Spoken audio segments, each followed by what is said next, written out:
Assalamualaikum warahmatullahi wabarakatuh. Alhamdulillahirabbil alamin wassalatu wassalamu ala asyrafil anbiya'i wal mursalin wa ala alihi wa sahbihi ajma'in. Alhamdulillah, berjumpa lagi kita pada pagi ini. Alhamdulillah. Allah, pada pagi ini muka surat 494 insya-Allah. Pada hari ini kita masih lagi bersama-sama lagi dengan surah Az-Zukhruf. Surah Az-Zukhruf, iaitu kita akan berbincang hari ini, kita akan melihat penafsiran ataupun sedikit tadabbur daripada ayat 61 sehingga ayat 73 insya-Allah. Moga-moga Allah Subhanahu Wa Taala akan memberi kurniaan rahmat kepada kita semua dengan pertemuan kita dan juga pembelajaran kita dan juga usaha kita dan niat yang baik kita untuk mempelajari serba sedikit daripada apa yang Allah Subhanahu Wa Taala telah berikan kepada kita ini untuk menjadi panduan kepada hidup kita. Ya, alhamdulillah, Quran telah bersama kita lama. Daripada kita kecil kita telah melihat Quran, kita telah belajar bagaimana mempelajari membaca Al-Quran, tilawah Al-Quran, dan kemudian alhamdulillah pada pagi ini kita akan dapat bersama-sama untuk melihat kembali kepada apakah pengajaran, apakah yang Allah Subhanahu Wa Taala nak beritahu kepada kita semua, insya-Allah. So insya-Allah bersama-sama dengan kita pada hari ini di muka surat 494 insya-Allah.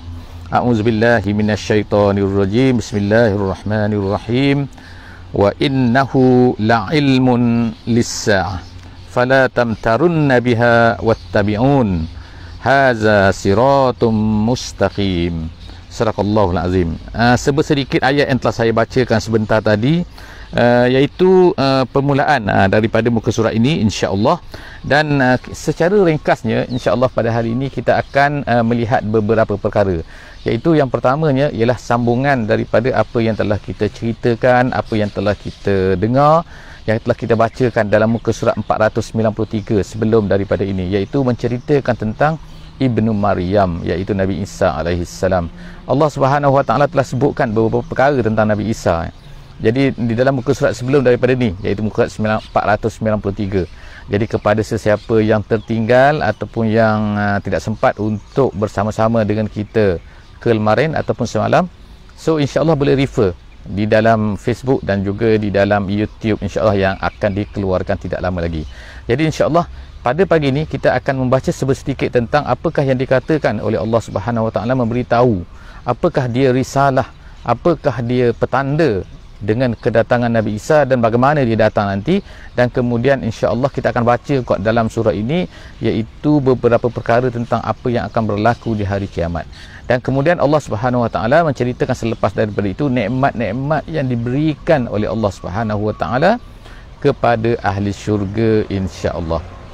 Jadi pada ayat yang pertama pada hari ini kita akan melihat iaitu apa? Wa innahu, hu di sini iaitu sesungguhnya, nya di sini adalah Nabi Isa alaihissalam, iaitu putra Ibnu Maryam. Jadi Nabi Isa ni Allah Taala kata wa innahu la'ilmun lis-sa'ah. La'ilmun lis-sa'ah. La'ilmun ni ialah maknanya petanda. Petanda apa? Iaitu dengan turunnya Nabi Isa alaihissalam nanti dia adalah menjadi tanda kepada lis-sa'ah. Itu adalah pendapat jumhur ulama tafsir, dan begitulah juga pendapat yang disebutkan oleh Ibnu tafsir dalam tafsir Jalalain. Jadi dia katakan wa innahu la'ilmun lis-sa'ah, dan sesungguhnya Nabi Isa itu iaitu nuzulnya Nabi Isa, turunnya Nabi Isa alaihissalam, dia adalah la'ilmun lis-sa'ah, jadi petanda kepada hari kiamat. Fala tamtarunna, maka janganlah kamu wahai manusia semua tamtarunna, iaitu ragu-ragu. Ragu-ragu dengan apa? Biha, dengan hari kiamat itu. Jadi inilah sebagai satu daripada perkara yang paling besar dalam kehidupan manusia, iaitu kepercayaan kepada hari akhirat. Bagi kita orang mukmin, salah satu daripada rukun iman ialah percaya kepada hari kiamat. Kalau tak percaya kepada hari kiamat, so tidak ada ertinya, so terbatallah iman. Kenapa? Salah satu daripada perkara yang menentukan kepada kehidupan kita ni, iaitu kita ni jahat, baik atas dunia ni, salah satu daripada yang menentukannya ialah kerana yakinnya kita bahawa adanya pembalasan selepas Nabi. Jadi adanya pembalasan maknanya hidupnya kita ni selepas mati itu satu perkara yang besar sebenarnya. Keyakinan kita terhadap perkara tersebut adalah dia akan mengubah bentuk hidup kita. Jadi Allah SWT kata tu, fala tamtarunna biha, jangan kamu ragu-ragu dengan hari kiamat ini, wattabi'uni, dan ikutlah aku, iaitu ikutlah apa yang aku ceritakan, bagaimanakah kita nak selamat di hari akhirat nanti. Kemudian haza siratun mustaqim, inilah dia yang kamu minta tu, ihdinas siratal mustaqim, ihdinas siratal mustaqim, iaitu tunjukkanlah kami jalan yang lurus, tunjukkanlah kami jalan yang lurus, inilah dia, iaitu haza, ini mana dia jalan yang lurus, iaitu ikutlah Nabi sallallahu alaihi wasallam. Wala yasuddannakumus syaitan, jadi Allah Taala kata jangan menghalang kamu oleh syaitan. Ya, bagaimana manusia ni boleh lari daripada kebenaran? Bagaimana manusia ni tidak mau mengikut Nabi sallallahu alaihi wasallam? Bagaimana manusia tidak boleh jadi tidak percaya kepada hari akhirat? Padahal percaya kepada hari akhirat itu tidak membebankan manusia pun. Tapi manusia tidak mahu juga percaya. Kenapa? Inilah dia yang menyebabkan, perkara yang menyebabkan manusia itu tidak mahu percaya, tidak mahu mengikut Nabi Muhammad SAW, ialah kerana apa? Kerana ini dia, iaitu apa? Syaitan. Jadi sebab itulah Allah Ta'ala kata, wala yasuddannakumus syaitan, wala yasuddannakumus syaitan. Janganlah syaitan itu menghalang kamu daripada mengikut ini. Maka Allah Ta'ala kata sebab apa? Innahu lakum aduwwum mubin, dia adalah merupakan musuh kamu yang mubin, musuh kamu yang nyata, musuh kamu yang terang-terang. Jadi kalau kamu tak sedar lagi, kamu tak ingat lagi, tak tahulah kan. Jadi Allah SWT ingatkan lagi ni, musuh kamu adalah syaitan, dia adalah musuh kamu. Kenapa kamu nak ikut dia? Kemudian walamma jaa Isa bil bayyinat, bila Nabi Isa datang dengan bayinat, artinya apa? Iaitu membawa mukjizat. Bayinat tu artinya sini ahli tafsir kata ialah mukjizat. Bila datang Nabi Isa ini dengan mukjizat, qala qad ji'tukum bil hikmah, dia berkata, aku membawa datang kepada kamu hikmah. Apa dia hikmah ni? Hikmah ni kalau ikut terjemahannya adalah artinya wisdom, iaitu satu benda yang hikmah, dalam bahasa Melayu kata hikmat, hikmat, kata-kata hikmat dan sebagainya. Hikmah di sini ialah aku bawa datang kepada kamu dengan hikmah. Hikmah ni wisdom ataupun kebijaksanaan. Jadi ulama-ulama kata maksud di sini yang pertamanya ialah dia membawa maksud ialah Injil, iaitu ajaran yang ada di dalam kitab Injil. Jadi aku datang kepada kamu dengan yang pertama ialah dengan mukjizat-mukjizat yang dapat kamu lihat. Kemudian yang keduanya ialah aku datang kepada kamu dengan membawa ajaran-ajaran dalam kitab Injil.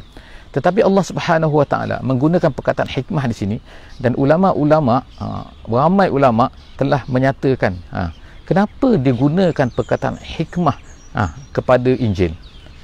Dalam Quran pun dikatakan hikmah juga. Kitab was sunnah, kitab wa man yu'tal hikmata faqad utiya khairan katsira. Jadi apakah yang dimaksudkan dengan hikmah sini? Setengah ulama mengatakan bahawa ajaran yang dibawa oleh Nabi Isa alaihissalam adalah sebagai pembalance, iaitu membalanskan apa yang telah datang di dalam syariat Nabi Musa alaihissalam. Allah Subhanahu Wa Taala memberi syariat kepada Nabi Musa, dan syariat yang ada di dalam Nabi Musa ini kelihatan agak keras kerana bersesuaian dengan Bani Israel.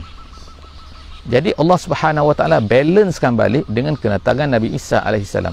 Nabi Isa Allah Taala datangkan kepada Bani Israel. Jadi Bani Israel telah mempunyai ajaran-ajarannya, iaitu daripada Nabi Musa alaihissalam, iaitu berada dalam Taurat. Walaupun kesemuanya telah diubah sekarang pada hari ini. Taurat pun telah diubah, telah diselewengkan, dan juga Injil pun begitu, dan dinamakan sebagai Bible. Jadi di dalam, tapi ini ceritakan tentang ajaran yang asal. Dalam Taurat ni mempunyai hukum-hukumnya yang tertentu. Tak boleh ini, boleh ini, tak boleh ini, tak boleh ini. Itu adalah hukum-hukum yang ada di dalam Taurat. Jadi kemungkinan kelihatan agak kering. Jadi Allah Subhanahu Wa Taala membawa pula Nabi Isa alaihissalam untuk membawa ajarannya dalam bentuk hikmah. Hikmah ni artinya maknanya dia membalancekan balik kekeringan itu dengan kebasahan. Sebab itulah apabila diambil daripada ajaran Nabi, orang-orang Bani Israel ini, apabila mereka mengambil ajaran Nabi Musa alaihissalam kemudian dibalancekan dengan Nabi Isa alaihissalam, maka dia akan jadi balance dengan terbang dengan cantik kalaulah ianya seekor burung. Jadi dalam itu adalah sebab itulah kelihatan ajaran Nabi Isa ni kelihatan lembut, iaitu apa yang dibawa dari dalam Kristian. Ini ialah mengikut ajaran asal Kristian, saya sebutkan, bukannya apa yang telah diubah pada hari ini. Jadi ia kelihatan lembut, kelihatan ni dan sebagainya. Jadi Nabi Muhammad SAW, ajaran Nabi Muhammad SAW yang menasahkan, yang menggantikan semua sekali ajaran Nabi yang ada, ajaran Nabi Isa, ajaran Nabi Musa dan sebagainya itu adalah mengandungi kedua-duanya. Iaitu apa kedua-duanya? Iaitu hukuman, undang-undang dan juga peraturan, dan juga yang keduanya adalah hikmah. Kan itulah kita perlu untuk mempelajari kedua-duanya sekali. Yang pertama hukum, yang keduanya hikmah. Hikmah kenapa ianya, apa ianya dan kenapa ianya. Jadi kedua-dua itu akan membalankan, bukan apa sahaja. Jika sekiranya apa sahaja yang kita laksanakan, hukum apa, ini hukum apa, wajib ke, sunat ke, dan kita pun ikut, tapi kita tidak memahami hikmahnya, maka dia akan kadang-kadang membawa ketidakstabilan di dalam pelaksanaan hukum tersebut. Sebagai contohlah kita kata, apabila kita sembahyang hukumnya ada, iaitu apa? Rukunnya 13, dia ada sunatnya, dia ada membatalnya, itu adalah hukum-hukumannya, iaitu peraturan-peraturannya. Hukumnya begini dan sebagainya. Tetapi jika tidak mempunyai hikmah, kenapa kita solat? Kenapa kita berwuduk? Kenapa kita ni kan? The why itu, kenapa? Jika sekiranya tidak ada, dia itulah yang dikatakan oleh sebagian ulama, itulah sebagai yang dimaksudkan dengan al-hikmah. Jadi pengajaran-pengajaran kenapa kita membuat sesuatu perkara amalan. Apabila kita memahami kedua-duanya, maka dia lahirlah satu kecantikan dan keindahan. Kita akan rasa seronok kita melakukan ibadah, kita akan rasa seronok kita dapat melakukan suatu peraturan, melaksanakan peraturan Allah Subhanahu Wa Taala. Jika sekiranya tidak, maka kita akan rasa ianya adalah satu undang-undang yang aku mesti buat, tetapi aku tak tahu kenapa aku mesti buat benda ni, aku tak tahu kenapa aku mesti buat perkara ini. Jadi itulah dia yang dikatakan sebagai hikmah. Jadi Allah Subhanahu Wa Taala mengatakan bahawa Nabi Isa memberitahu kepada kita bahawa Nabi Isa ini berkata kepada Bani Israel, qala qad ji'tukum bil hikmah. Kemudian wala ubayyina lakum ba'dallazi takhtalifuna fih. Kemudian Nabi Isa berkata, aku akan menjelaskan kepada kamu setengah-setengah perkara yang kamu berbeza pendapat tentangnya. Kenapa dikatakan setengah-setengah? Kenapa dia tak kata semua? Sedangkan pada masa itu banyak sangat dah perkara-perkara yang telah diselewengkan oleh Bani Israel di dalam ajaran, daripada ajaran Nabi Musa alaihissalam. Jadi ulama-ulama tafsir mengatakan penggunaan perkataan ba'da, iaitu sebahagian, bukan semua, adalah nak menunjukkan kepada bagaimana hikmahnya Nabi Isa alaihissalam ketika dia bercakap kepada kaumnya. Walhal, padahal banyak benda sangat yang tak betul yang dipegang oleh Bani Israel pada ketika itu, tetapi nak menunjukkan betapa lembutnya Nabi Isa alaihissalam terhadap Bani Israel, maka digunakan perkataan ba'da, padahal sebenarnya dia tidak merelakan, padahal sebenarnya banyak perkara-perkara yang perlu diubah, yang dipegang oleh Bani Israel. Seterusnya ialah Allah Subhanahu Wa Taala kata Allah Taala kata lepas itu fattaqullah wa ati'un, maka takutlah kamu kepada Allah dan taatlah apa yang aku ni, iaitu taat kepada Allah Subhanahu Wa Taala sebagaimana apa yang aku beritahu kepada kamu. Fattaqullah wa ati'un, maka bertakwa, takutlah kamu kepada Allah dan juga taatilah kamu kepada Allah Subhanahu Wa Taala. Innallaha huwa rabbi wa rabbukum fa'buduh. Nabi Isa mengatakan bahawa Allah itu adalah, kenapa kita mesti takut pada Allah? Kerana dia Tuhan aku dan Tuhan engkau. Aku ni ertinya di dalam ayat ini nak menunjukkan bahawa apa? Nabi Isa tak pernah meminta mereka ini supaya menganggap dia ni adalah anak Tuhan. Tak pernah meminta daripada mereka supaya menyembahnya. Tapi apa yang dilakukan oleh orang-orang Kristian pada hari ini adalah merupakan satu penyelewengan daripada apa yang telah dibawa oleh Nabi Isa alaihissalam. Mereka kata Trinity, mereka kata macam-macam sekali. Tapi yang sebenarnya tidak ada.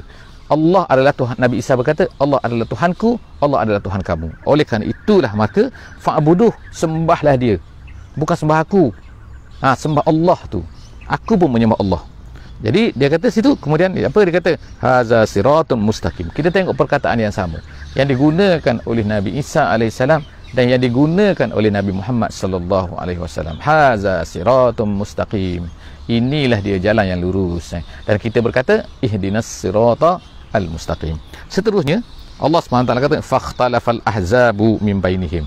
kemudian bergaduh lagi, berbeza pendapat lagi. Al-Ahzab sini bukan Ahzab peperangan Ahzab tu, bukan. Ahzab di sini artinya ialah kumpulan-kumpulan. Kerana daripada Bani Israel itu maka berpecahlah banyak kumpulan. Banyak kumpulan tu apa? Iaitu ada orang kata macam ni, ada orang kata macam ni. Jadi adalah banyak pendapat. Ada yang kata, ada setengah ulama mengatakan bahawa Al-Ahzab di sini ialah orang Yahudi dan juga Kristian. Ada yang kata adalah orang Kristian saja yang berbeza-beza pendapat sesama mereka. Lalu lahirlah. Dan kita lihat sampai kepada hari ini, dalam Kristian pun sangat banyak mazhab-mazhab yang sangat-sangat jauh perbezaannya. Orang kata orang Islam pun ada mazhab juga. Ya, betul. Orang Islam apa, kita pun ada mazhab, tapi mazhab kita adalah mazhab fiqh. Mazhab fiqh artinya ialah mazhab-mazhab yang berlaku dalam perbezaan untuk memahami dalil. Bukannya berbeza dalam menentukan. Dalam Kristian ni perbezaan mereka sangat dahsyat. Ada Protestan, ada Katolik, ada Methodist, ada macam-macam sekali. Macam-macam lagi mazhab-mazhab mereka, Anglican, Evangel, dah macam-macam lagi lah. Yang mana semua mereka ni adalah sangat jauh perbezaan. Dan kalau dikatakan lah, maknanya di antara satu sama lain tu memang kafir lah maknanya. Yang ni kafir, yang ni sebab perbezaan pada dasar. Bagi kita dalam Islam tak ada perbezaan. Dalam Islam mazhab kita adalah mazhab Syafi'i, Maliki, Hambali. Itu adalah hanyalah perbezaan-perbezaan yang kecil pada hujung-hujung dalam masalah-masalah yang memang boleh berbeza. Seterusnya, Ahzab ni, orang-orang Kristian ataupun orang Kristian dan Yahudi ni, sebagaimana kata setengah ulama, dia kata ialah fakhtalafa, lalu mereka pun berbezalah pendapat. Yang ni cakap macam ni, yang ni cakap macam ni. Min bainihim fawailul lillazina zalamu min azabi yaumin alim. Allah Taala kata, maka fawailun, celakalah. Celakalah siapa? Iaitu celakalah orang-orang yang zalim. Yang zalim di situ siapa? Ulama tafsir kata yang zalim itu yang menasabkan, yang mengatakan, yang menuduh Nabi Isa ni dengan macam-macam tuduhan. Antaranya ialah dikatakan tuduhan menuduh Nabi Isa ni mati disalib. Jadi mereka pun menyembahlah salib, menyembah cross. Ada yang katakan bahawa Nabi Isa itu anak Tuhan. Dia datang ni untuk menghapuskan dosa-dosa kita. Jadi dia sanggup berkorban untuk kerana dosa-dosa kita. Jadi apa yang kita buat pada hari ini, siapa yang akan tanggung? Sebab Nabi Isa dah mati. Kata setengah-setengah daripada mereka, itulah yang dikatakan zalim oleh ulama-ulama tafsir. Jadi yang dimaksud, Allah Taala kata fawailul lillazina zalamu min azabi yaumin azim. Mereka itu akan dikenakan azab pada hari yang sangat-sangat dahsyat. Hal yang zuruna illa sa'ah. Kemudian Allah Taala bertanya, hal di sini adalah bukan hal tanya, tapi nama dia istifhamun nafyi. Istifham an-nafyi ni artinya ialah pertanyaan, bentuknya macam pertanyaan, tapi sebenarnya dia adalah untuk menafikan. Tidak, maksudnya tidak apa? Hal yang zurunya, mereka itu la yang zuruna. Kalau ikutnya mereka la yang zuruna, yang zuru bukan melihat, yang zuru makna yang tazirun. Yang zurun itu menunggu artinya. Mereka itu tidak menunggu melainkan hari kiamat. Maknanya Allah Subhanahu Wa Taala kata tak apa kan. Mereka tolak engkau wahai Muhammad, mereka tak terima Islam. Mereka ni nampak gayanya tak tunggu melainkan hari kiamat. Tak apa, datang hari kiamat nanti tahulah. Kiamat ni boleh jadi kiamat besar, boleh jadi kiamat kecil. Kiamat besar tu ialah kiamat betul-betul tu lah, kan, tamatnya dunia ni. Tapi kiamat kecil bagi setiap orang tu mati. Jadi hal yang zuruna, adakah mereka ni nak tunggu mati? Nak tunggu mati dulu baru nak bertaubat? Nak tunggu mati dulu baru nak beriman? Nak tunggu hari kiamat dulu barulah nak nadam, nak menyesal, nak kembali semula, nak kembali semula ke dunia? Hal yang zuruna illa sa'ah an ta'tiyahum baghtatan. Hari kiamat ni datang, dia tak beri amaran. Allah Taala dah beri tanda-tanda dia. Tanda-tandanya ialah, contohlah ya, banyaknya Kristian pada hari ini. Banyak Kristian. Allah Taala kata kemudian datangnya Nabi Isa di akhir zaman. Kita tak tahu bila akhir zaman ni.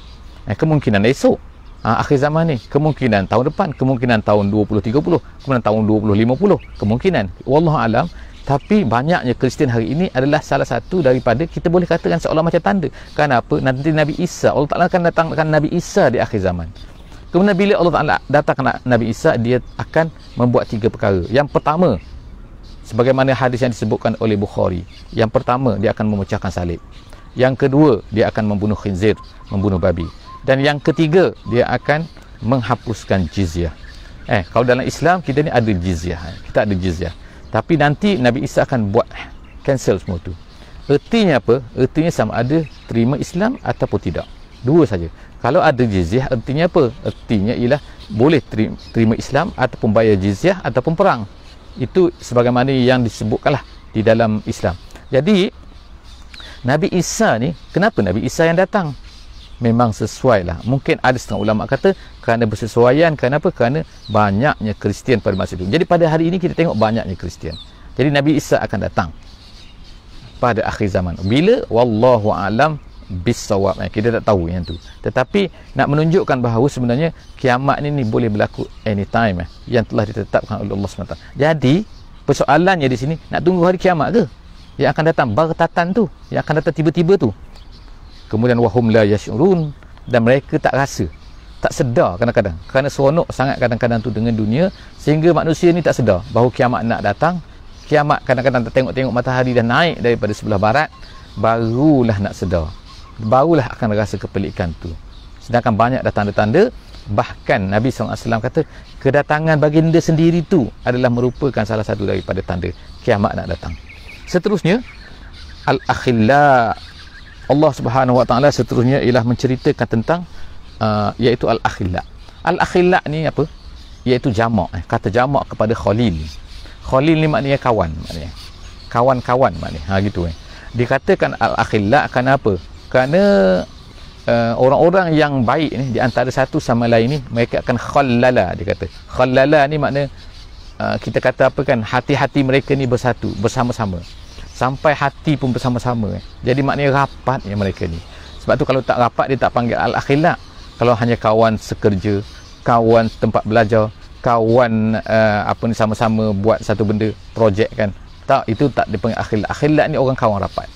Jadi al-akhillau, Allah Ta'ala kata kawan-kawan yang rapat di dunia itu, di dunia ini, nanti ni dunia ini, yauma izin, pada hari kiamat itu, ba'duhum li ba'din adu, mereka ni akan menjadi musuh di antara satu dengan yang lain.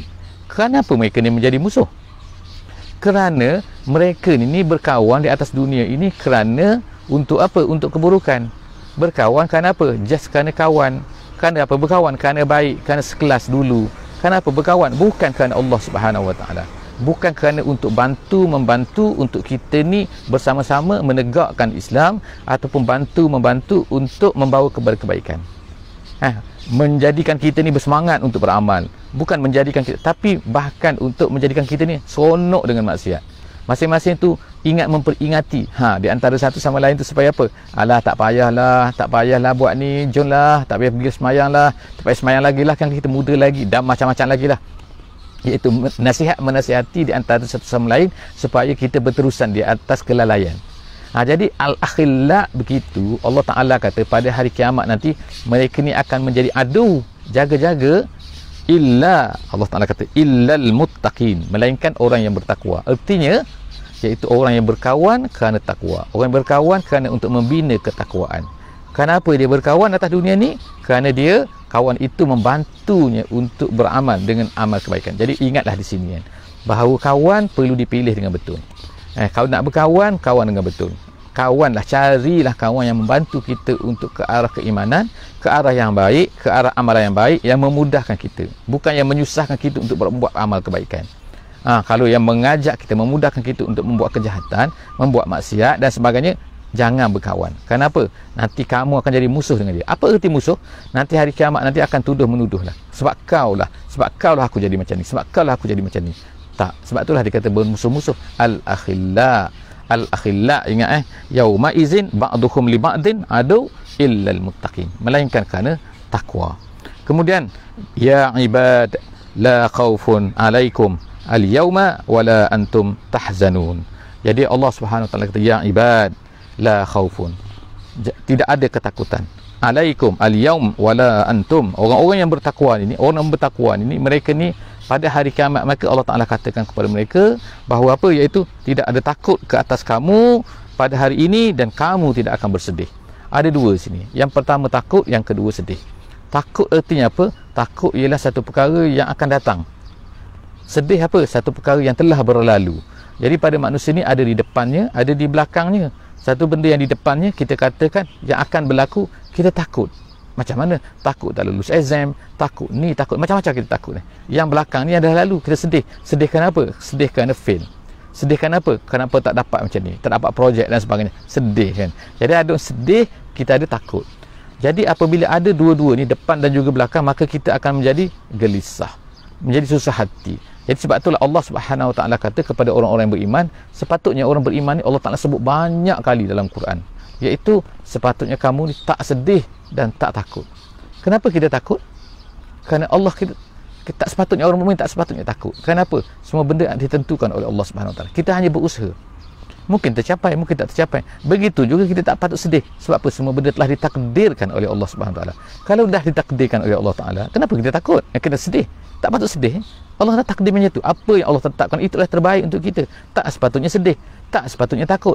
Jadi apabila tak ada takut, tak ada sedih, masya-Allah kan, keindahan bagi seorang mukmin ini dalam kehidupan dia. Kemudian seterusnya Allah Taala kata, allazina amanu biayatina wa kanu muslimin, iaitu orang-orang yang mana mereka itu yang beriman dengan ayat-ayat kami dan mereka itu muslimin, menundukkan diri. Jadi ini ada dua, iaitu al-iman dan juga al-muslim. Jadi apabila disebutkan dalam kaedahnya, apabila disebutkan dua perkataan iaitu al-iman dan juga al-islam dalam satu tempat seperti mana dalam ayat ni, maka ertinya ialah al-iman di situ ialah dalam hati, kepercayaan, dan al-islam itu ertinya ialah tindakan kita, iaitu pelaksanaan kita dengan jasad kita. Tapi jika sekiranya di satu tempat itu disebut muslim saja, Islam saja, ataupun disebut iman saja, ertinya ialah merangkumi dua-dua. Iaitu apabila, jadi kaedahnya apabila disebut dua, maksudnya adalah berbeza. Apabila disebut satu, ia termasuk merangkumi dua-dua. Seterusnya Allah SWT kata kat sini, iaitu udkhulul jannata antum wa azwajukum tuhbarun.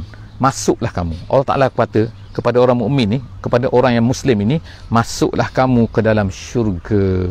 Wa antum wa azwajukum, kamu dan azwaj. Azwaj ni apa maksudnya? Salah satu daripada maksud yang diberikan oleh ahli tafsir ialah isteri-isteri kamu yang beriman, yang bertakwa. Jadi maknanya kamu ini akan dapat masuk, akan dapat bersama-sama kembalilah. Kalau kamu contohnya berpisah, mati seorang dulu, kemudian masih hidup lagi, ataupun apa-apalah yang berlaku, tiba-tiba kan kamu berpisah dari dunia ni, tapi di akhirat kamu akan dapat bersama jika sekiranya kamu ni bertakwa. Kalau kamu tidak bertakwa, jangan jamin, tak ada jaminan kamu ni akan dapat bersama. Oleh kerana itu, kalau kita nak bersama-sama dengan pasangan kita di akhirat nanti, maka sama-samalah bertakwa di atas dunia ni. Itu satu pendapat ulama. Satu pendapat lagi, maksud azwaj kat sini ialah orang-orang yang seperti kamu, iaitu apa? Kawan-kawan kamu yang sama-sama beriman dan juga sama-sama bertakwa. Tak semestinya pasangan kamu, tak. Tapi maknanya siapa-siapa saja, orang-orang yang sama seperti kamu. Jadi azwaj sini ialah pasangan, dalam erti kata ialah dari itu siapa-siapa saja yang sama seperti kamu, maka masuklah kamu semua bersama-sama dengan mereka itu ke dalam syurga. Tuh barun ni kamu rasa gembira, seronok sangat kan, tuh barun kan. Tusarrun dia kata dalam tafsir jalan lain, dia kata sarun maknanya kamu diberi kegembiraan yang bersangatan kerana dapat masuk syurga itu. Seterusnya Allah Ta'ala kata yutafu alaihim, Allah Ta'ala gambarkan beberapa perkara, keadaan di mana kegembiraan yang mereka perolehi, bagaimana suasana di hari akhirat tu, dalam syurga itu, iaitu yutafu alaihim bisihafin min zahabin wa akwabin. Jadi mereka ni yutaf ni, kalau kita boleh bayangkan tetapi tak boleh bayangkan bukan tak boleh bayangkan, makna tak sama artinya, iaitu kemungkinan kita kata dalam hotel-hotel besar lah, kita kata hotel-hotel mahal hotel-hotel murah tak ada tempat-tempat minum, ini minum tak betul nak ceritakan saja gambaran ada orang akan bawa makanan-makanan, kemudian pusing, dan kemudian orang-orang dalam tu boleh ambil apa yang dia nak, dia boleh ambil minuman, dia boleh ambil makanan. Atas dunia tak adalah, biasanya orang bawa minuman pula yang memabukkan pula tu dalam majlis-majlis macam tu kan. Jadi tapi kita nak cerita dalam syurga ni ialah dibawa yutaf, akan dibawa pusing, iaitu makanan-makanan dan juga minuman-minuman, di mana kita ni tak perlu pergi ambil lah seperti buffet tu, tak ada, tapi kita tunggu saja, dia akan datang kita ambil, apa yang kita nak dia akan datang. Jadi sihaf ni ialah piring-piring yang besar tu. Jadi Allah Ta'ala kata yutafu alaihim bisihaf. Sihaf ni pula piring-piring besar ni daripada apa? Daripada emas. Bukannya daripada besi, bukannya daripada kaca, bukan tembikar, bukan, tapi daripada emas. Kemudian tu akwab. Akwab ni ialah gelas-gelas, daripada kub. Jadi disebutkan kalau ikut asalnya kub sini ialah kub yang kosong. Sihaf ni ialah maknanya piring yang kosong. Tetapi bila yutaf, bila ada perkataan yutaf, maka ertinya ialah piring dan juga gelas-gelas yang diisi. Dah ada isi dalam tu. Jadi itu gambarannya. Wa fiha ma tashtahihi al-anfus wa tulazzul a'yun. Apa yang ada di dalam kedua-duanya itu makanan dan juga minuman itu, apa dia ada? Apa yang kamu nak saja. Ma tashtahihi, apa yang kamu ingin. Ma tashtahihil anfus, apa yang jiwa kamu rasa nak, ada. Apa yang kamu rasa nak minum, ada. Jadi itu kan. Dan juga wa tulazzul a'yun, dan mata pula melihat, melihat sedap. Ialah kadang-kadang kan ada makanan tu tak sedap. Kita tengok tak sedap, tapi bila rasa dengan makan, bila lidah sedap. Ada kita tengok tu cantik, tapi bila makan tak sedap. Tapi ni dua-dua Allah Ta'ala sebut kan. Jadi sebab itulah orang mungkin atas dunia pada hari ni kan, dia kadang-kadang tu mendekoratkan makanan tu kan, mendekoratkan makanan tu jadi mahal, padahal makanan tu sama je, ayam goreng, ikan goreng kan, tapi bila didekoratkan, dia letakkan jadi cantik tu kan, sehingga jadi mahal. Kadang-kadang dia letak saja, letak limau tepi tu kan, limau letak apa ni atas gelas, tepi gelas tu kan, sangkupkan satu limau tu kan, kemudian tu macam-macam lah cara orang manusia ni kan nak menghias. Jadi penghiasan tu ialah untuk mata, bukan untuk mulut. Yang sedap tu pada mulut, iaitu makanan, kita rasa makanan. Tapi di akhirat nanti Allah Ta'ala sebut, berikan dua-dua ni. Sedap pun sedap, apa yang jiwa kamu rasa sedap, dan juga yang keduanya kamu lihat pun sedap. Wa tulazzul a'yun, mata kamu sedap melihat. Wa antum fiha khalidun, dan yang best lagi lah kamu duduk di situ selama-lamanya. Kamu tak perlu apa risau, tak perlu sakit perut, tak perlu masuk tandas, tak perlu mengantuk bila makan, tak perlu. Kamu nak duduk situ, duduklah dalam majlis tu, dalam apa kan, duduk dalam syurga tu memang kekal selama-lamanya. Bila kita dengar semua perkara ni, Masya Allah kan, kita akan rasa teringin nak masuk syurga. Sebab itulah nak masuk syurga bukan mudah. Nak masuk syurga, buatlah amalan di dunia ni. Sanggupnya kita untuk melawan nafsu kita di atas dunia ni, insya Allah kita akan mendapat syurga. Berdoalah kepada Allah, insya-Allah. Ayat terakhir pada hari ini ialah watilkal jannatu allati uristumuha bima kuntum ta'malun. Kerana amalan kamu, maka Allah Ta'ala kata diberikan. Uristumuha, kamu diwariskan, maknanya kamu mendapat, tinggal di dalam syurga itu. Itulah dia tilkal jannah, itulah dia syurga yang akan kamu dapat. Dan atas apa? Kerana hasil amalan kamu atas dunia ini. Susah payahnya kamu atas dunia ni, kamu bertahan, tidak mau mengambil benda-benda haram, bertahannya kamu untuk membuat amalan-amalan yang baik kan, bertahan kamu untuk menghadapi manusia kan, yang mungkin mencerca kamu kerana kamu ni melaksanakan kebenaran, maka semua itu Allah Ta'ala berilah kepada kita jannah, syurga tersebut. Lakum fiha fakihatun kasirah minha ta'kulun, padanya di dalam itu ada buah-buahan yang banyak yang kamu nak. Ikut kamu nak makan apa-apa kan, kamu makanlah kan. Jadi buahan ni satu benda yang indah juga kan. Kadang-kadang hanya untuk perhiasan, kadang-kadang orang letakkan buah-buahan tu kan. Tapi buahan sini, buahan yang Allah Ta'ala berikan di akhirat nanti, ikut yang kamu nak apa. Dan kamu bebas nak makan banyak-banyak mana pun. Nak makan apa pun, silakan makan.